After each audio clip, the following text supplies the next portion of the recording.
Un accord de paix a toujours été un essai pour réorganiser la société dans un pays. Ce n'est pas tâche facile. Nous devrions comprendre que nous, les humains, nous sommes liés comme les doigts d'une main. Quand tout est en ordre, nous dirons une main forte. L'accord de paix qui a été signé doit nous interpeller tous à réorganiser nos vies depuis la petite famille, la grande famille, les familles institutionnelles. Nous avons les Nations Unies. Les Nations Unies ont tous les moyens nécessaires. Mais ce qui fait que ça traîne encore, c'est parce que nous ne voulons pas la guerre. Nous ne voulons pas la guerre destructive. Voilà pourquoi il y a des patiences.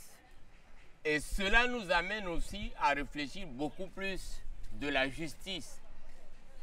Ceux qui ont adhéré à cet accord de paix et qui ont boycotté encore à nouveau pour que nous écoutons encore qu'il y a des affrontements tels qu'à Birao, j'en passe.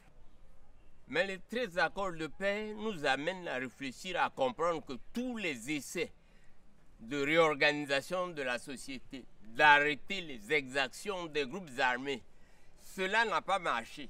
Voilà pourquoi c'est parti jusqu'à devenir 13. Nous devons comprendre que nous sommes tous interdépendants. Les pays de Grand Lac, la CEMAC, l'Union européenne, le pilier du partenariat en Afrique. Nous devrions travailler la main dans la main en union pour aboutir définitivement à un processus de paix dans notre pays. Nous allons d'abord faire un saut rétrospectif dans l'histoire de notre pays. Ceux qui ont eu à diriger le pays pendant des années antérieures à maintenant, quelle a été leur politique?